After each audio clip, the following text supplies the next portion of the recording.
नाजरीन आदाब, मैं हूं आमिर इकबाल। आज हम बात करेंगे शुमाली हिंद की रियासत बिहार की। रियासत बिहार इन दोनों सुर्खियों में है। सुर्खी की वजह कोई सियासी सरगर्मी नहीं बल्कि रोजगार है। नाजरीन, आपको याद होगा कि जब बिहार में सियासी सरगर्मियां उरूज पर थी और असम्बली इंतखाबात के तहत लोग प्रचार कर रहे थे और इंतखाबी तशहीर कर रहे थे, तो उस वक्त आरजेडी लीडर तेजस्वी यादव उन्होंने ऐलान किया था कि हम बिहार के नौजवानों के लिए बड़ा फैसला लेने जा रहे हैं। उन्होंने कहा था कि अगर हमारी पार्टी बरसर इक़्तिदार आती है तो हम रियासत के नौजवानों को रोजगार देंगे और ये रोजगार 10 लाख के आसपास होगा।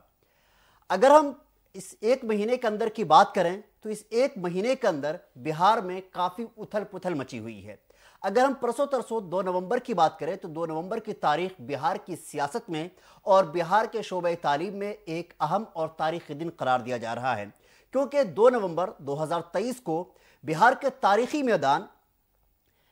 तारीखी मैदान से तेजस्वी यादव ने कहा था कि बिहार के तारीख में यह पहला ऐसा दिन है या मुल्क की तारीख में पहला ऐसा दिन है जहां किसी हुकूमत के एक शोबे के जरिए एक दिन में 1,20,000 नौजवानों को रोजगार फराहम किए जा रहे हैं।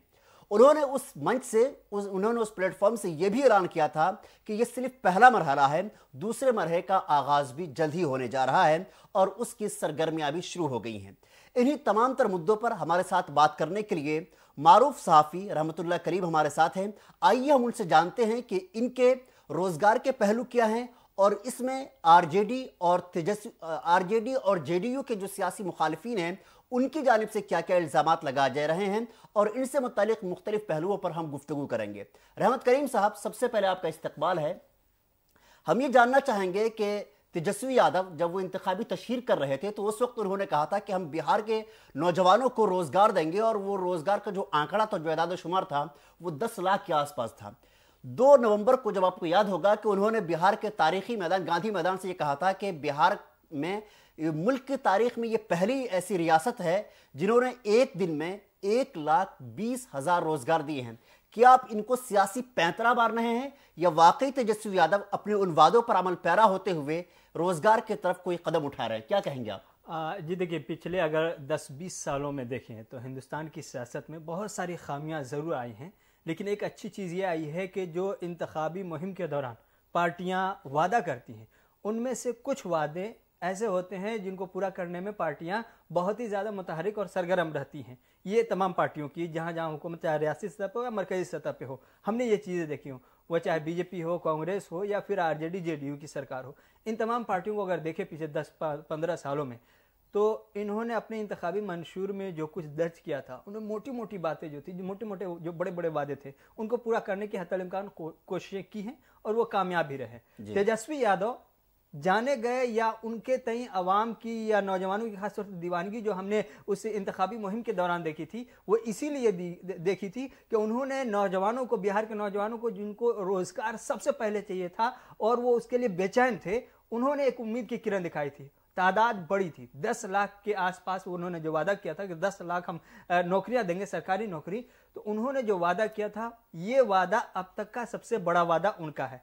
और इसके अलावा भी बहुत सारे वादे किए थे, लेकिन तेजस्वी यादव के और सारे वादे आपको याद नहीं होंगे, किसी को याद नहीं हुए। याद सिर्फ 10 लाख नौकरी है और यही तेजस्वी यादव की पहचान है। यहां से चूंकि तेजस्वी यादव की सियासत और सियासी करियर और हुकूमती पहचान उनकी यहां से बन रही है, एस्टेब्लिश हो रही है।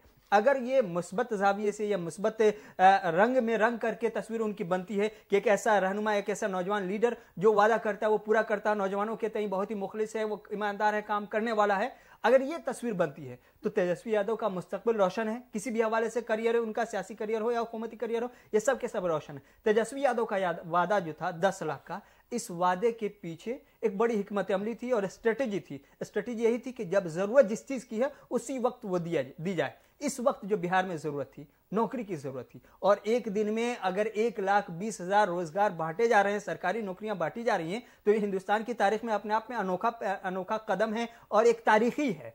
और इसके साथ तेजस्वी यादव के करियर में या तेजस्वी यादव के तय जो अवामी एतमाद था, जो अवामी भरोसा था, वो मजीद मजबूत हुआ है। और इसके साथ दूसरा फायदा ये हुआ कि नीतीश कुमार के करियर को क्योंकि उनकी एक पहचान बीच में धुलमिल थोड़ी सी हो गई थी, क्योंकि वो सिर्फ सियासी उथल पथल के शिकार हो रहे थे, कभी इस पार्टी में कभी इधर से सरकार बना रहे थे, उधर से सरकार बना रहे थे। जो अवामी फलाह बहबूद के काम हों उन कामों में उनका ध्यान कम हो रहा था, ये एक तस्वीर बन गई थी। मैं एक चीज़ जोड़ना चाहूँगा यहाँ पे, माजरत डिस्टर्ब के लिए, कि रियासत बिहार को अगर हम देखें तो गरीब रियासत के तौर पर देखा जा रहा है, और यहाँ से रोज़ाना की बुनियाद पर हज़ारों की तादाद में नौजवान कभी दिल्ली, मुंबई जैसे बड़े शहरों का रुख करते हैं।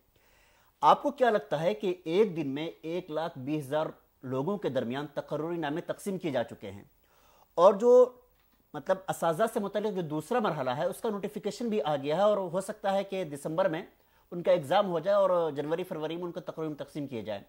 ये जो बेरोज़गारी की लहर है, जो बेरोज़गारी का सैलाब है, जो यौमिया बुनियाद पर मुल्क के बड़े शहरों में, या अगर हम बैरून मालिक की बात करें तो वहाँ जा रहे हैं, तो क्या ये जो बाहर जाने का रुझान है कि बिहार के जो बाशिंदे हैं, खास करके हम नौजवान बेरोज़गार नौजवानों की बात करें, पढ़े लिखे की बात करें, आप देखते होंगे कि हर रोज़ जो बिहार के नौजवान हैं वो ये शिकायत करते हैं कि बिहार में रोज़गार नहीं है, बिहार में रोज़गार नहीं है, वहाँ प्राइवेट फैक्ट्री तो है ही नहीं। सरकार की तरफ से अगर यह कदम उठाया जा रहा है तो बाहर जाने पर कुछ बंदिश लगेगी, और मतलब बिहार में जो नौजवान जाते हैं उनका जहन अब कहेगा नहीं, हम बिहार ही में रहेंगे, और सरकारी नौकरी के लिए हम जो कोशिश करते हैं उन कोशिश पे जो है हुकूमत तवज्जो दे रही है, और हम यहाँ रोज़गार पालेंगे। क्या कहेंगे आप इस मसले पे? जाहिर तौर पर सबसे बड़ा और अहम जो मसला होता है वो ये है कि आप कोशिश कर रहे हैं, आपके सामने में नजर आनी चाहिए कि हाँ चीजें हैं जिसके लिए हम कोशिश कर रहे हैं। बिहार में अब तक के 2 से 4 साल पहले तक के देखें तो सरकारी नौकरी के लिए लोग तरस रहे थे, तड़प रहे थे, मेहनत बहुत कर रहे थे, उम्मीद नजर नहीं आ रही थी, कोई रास्ता निकल नहीं रहा था। कहीं नोटिफिकेशन आए, इम्तहानात हुए, कैंसिल हो गए, तरह तरह के अदालती मामलात बीच में आ जा रहे थे। तो इन तमाम चीजों के बीच अगर इस तरह की एक तेज रफ्तारी से नौकरी बांटने वाली सरकार या लीडर आता है तो जाहिर है, आप जिस 2 नवंबर का जिक्र कर रहे हैं, मैं 1 नवंबर से आप 3 दिन पहले तक चले जाए, आनंद विहार नई दिल्ली रेलवे स्टेशन पर चले जाए, वहां पर दिल्ली से बिहार जाने वाले नौजवानों की जो तादाद थी वो हैरान कुन थी। हमारे बड़े सारे दोस्त शाहीन बाग हो, बटला हाउस हो, ओखला हो, इन इलाकों में रहते थे। पिछले 1-1.5 हफ्ते से हम देखें तो वो घर गए हुए हैं, बड़ी तादाद है इन लोगों की। तो ये इनको चूंकि नौकरी मिल रही है, अब नौकरी मिल रही तो ये गांव चले गए, बिहार चले गए। वो लोग भी अब जाने वाले हैं जो उम्मीद छोड़ चुके थे, थक हार करके वापस आ चुके थे, 10,000, 15,000, 20,000 की नौकरी कहीं ना कहीं अपने फील्ड से हट करके करने पर मजबूर थे। अब उन्हें एक उम्मीद की किरण दिखाई दी है, तो वह जाहिर तौर पर उन्हें चूंकि पता है कि टारगेट सेट है, 10 लाख देना है, और ये 2025 से पहले देना ही देना, 2024 से पहले कोशिश की जाएगी कि 8 लाख के आसपास या 7 लाख के आसपास नौकरियां दे दी जाए। चूंकि दोनों इलेक्शन है, असेंबली का भी है 25 में और 24 में जनरल इलेक्शन है, आम इंतखाबात है, दोनों में फायदा चाहिए दोनों पार्टियों को। और इस फायदे को हासिल करने के लिए अभी सिर्फ और सिर्फ एक टूल है, और वो ये है कि आप रोजगार दें, सरकारी नौकरियां दें। और यही वजह है कि 2 महीने का जो टारगेट दिया गया है नेक्स्ट अनाउंसमेंट के लिए या नई बहाली के लिए, तो वो सिर्फ और सिर्फ एक मकसद है कि एक माहौल बना रहे कि बिहार की सरकार जो है वो नौकरी देने के लिए अब जानी जा रही है। बिहार की सरकार तेजी से नौजवानों को नौकरी दे रही है। जब ये सिलसिला शुरू होगा कि नौजवानों को नौकरियां मिल रही है, तो बिहार के नौजवान जो ग्रेजुएशन करके, मास्टर करके बाहर आकर के दूसरी जगह पर अपने फील्ड से हट करके, अपने एक्सपर्टीज से हट करके दूसरे फील्ड में काम करने पर मजबूर हैं, वो बिहार लौटेंगे। और जब बिहार को लौटेंगे तो जाहिर है बिहार से बाहर जाने वालों की तादाद कम होगी, वापस लौटने वालों की तादाद धीरे धीरे बढ़ जाएगी, क्योंकि वहां मौके पैदा होंगे। और जब मौके पैदा होंगे तो जाहिर है बिहार का ही भला होगा, बिहार के अवाम का। और जब इस तरह से अवाम का और बिहार का भला होगा तो ऐसी ही सरकार, ऐसी ही लीडर को अवाम बिहार की पसंद करेगी जो बिहार का भला करे। तो इसमें तेजस्वी और नीतीश दोनों का फायदा, सियासी फायदा भी है और बिहार का मजमूई तौर पर फायदा है, और उससे ज्यादा फायदा बिहार के नौजवानों का है जो अपने मुस्तकबिल को सरकारी नौकरी के जरिए संवार सकते हैं। अभी आपने बिहार के असेंबली इंतखाबात का जिक्र किया, वो 2025 में होने वाला है। तो जो आरजेडी और जेडीयू की जो मुश्तरका हुकूमत है, वह मखलूत हुकूमत है, जहाँ उनके जो मुखालिफिन हैं, अगर हम बात करें पप्पू यादव की, तो उन्होंने इल्ज़ाम लगाया है कि रिश्वत लेकर के जो है बीपीएससी के जो असातिज़ा उनको जो नौकरी दी गई है। अगर हम मरकज़ी वज़ीर और बीजेपी के लीडर हैं गिरिराज सिंह, उनकी अगर हम बात करें तो उन्होंने कहा कि ये जो सरकार 1,20,000 के आदाद शुमार पेश कर, दरअसल वो नहीं है, बल्कि 30 से 35,000 है। तो सियासी मुखालिफिन के ये बयानात, इसको आप किस तनाजुर में देखते हैं? देखिए, सबसे बड़ी और अहम बात यह है कि जब आप मुखालिफ में होते हैं, अपोजिशन में होते हैं, तो आपको सरकार की कामयाबियों के बीच नाकामियां तलाशनी पड़ती है, ये आपकी जिम्मेदारी होती है। जाहिर है, अगर आप तस्वीर बदल दें, गिरिराज सिंह को सीएम बना दें, तेजस्वी यादव को अपोजिशन में डाल दें, सवाल वही होगा, अगर 1,20,000 नौकरी बांटी जा रही है तो तेजस्वी यादव यही सवाल उठा रहे होते हैं। क्योंकि अगर संजीदगी होती या फिर ये हकीकत होती तो गिरिराज सिंह सिर्फ मीडिया के पूछे जाने पर ये बयान नहीं देते, वो प्रेस कॉन्फ्रेंस करते, एहतजाज करते, मार्च करते, हुकूमत के खिलाफ जाते, गवर्नर के पास जाते, मुलाकात करते, मेमोरेंडम देते। यही हाल दूसरे जो अपोजिशन के लीडरान हैं, चाहे पप्पू यादव की बात करें, वो भी करते। ये सब चूंकि इनको कैमरे पर रहना है, मीडिया में रहना है, अपने वजूद का सबूत देना कि हम हैं, एक्टिव हैं,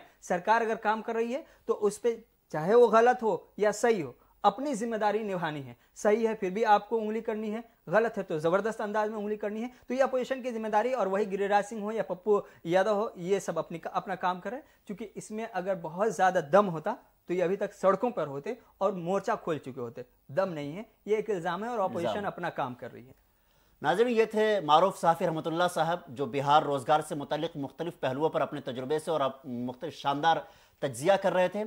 तो नाज़रीन, हम ये कह सकते हैं कि बिहार में इन दिनों रोजगार की बहार है, नौजवानों के खुशियों पर, नौजवानों के चेहरों पर खुशियों की लकीरें दौड़ रहे हैं। न सिर्फ बिहार के, बल्कि हम आपको बता दें कि 14 रियासत के, मुल्क के 14 रियासत के लोग हैं जो बिहार में रोजगार पा रहे हैं।